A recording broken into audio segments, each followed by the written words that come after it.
Garden of Eden out here, boys. They're moving.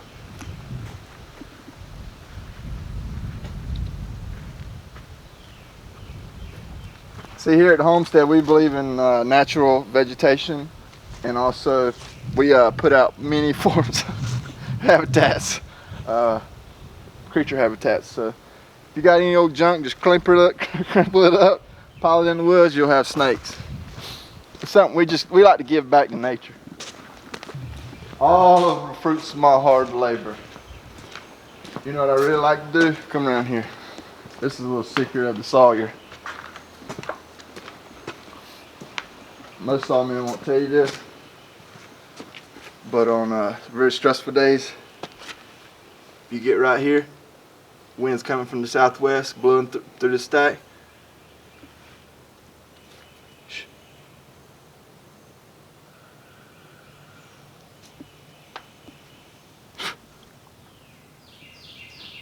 You feel that cool pine saw smelling moistness coming off this? Yeah, it's nice, ain't it? All right. So if you're going to be sawing lumber, you got to know how to rack it. Pine doesn't take that long to rack, and it really isn't that important. Honestly, I'm using this for sheeting boards, so I could probably just put it right up, and it's going to shrink. These 10-inch boards will probably shrink down to like 9.5 inches wide.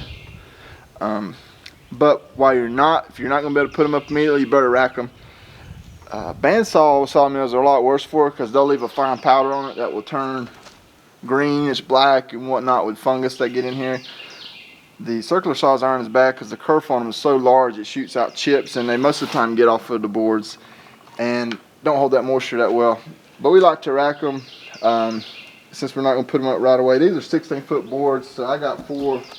Some people call them stickers or runners or whatever, set out ever so far apart, about 4 foot apart, and put about 1 inch between them.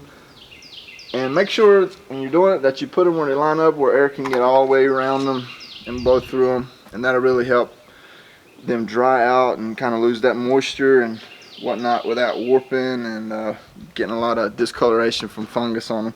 You can buy fungicides or fungicides that you can spray on them to keep that from happening, but we're all natural.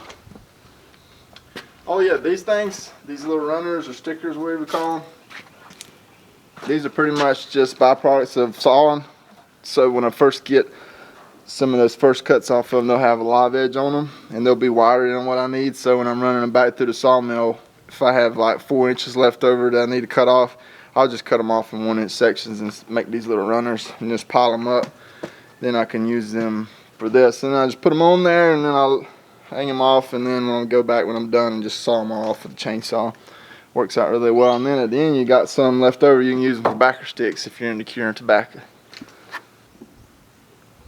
There's something about a camera that makes you want to grab a snake while someone's holding the camera. You just want to go for it, but I ain't touching. Honestly, I think he's probably chilling out. He's probably got a mouse in his belly because I think mice like wood stacks for whatever reason, because I've seen some sign. Scat. I mean, really though, if you look down these racks, it's like a mouse condominium. I mean, look, there's like 150 stories for mice to get in. So really, if I can figure out a way, I'm just kidding. But if you come up and down, you can look. I mean, really, it's like levels for mice to make nests in. So really, this is like the Dubai of mouse city. Mouse cities. Just one shot making 100. Story of my life. Nah, that's pretty stacked. They're somewhere around 2 by 6, but they ain't got to be perfect because we're going to use those back for the backs of the sheeting boards on this center aisle of the shoulder.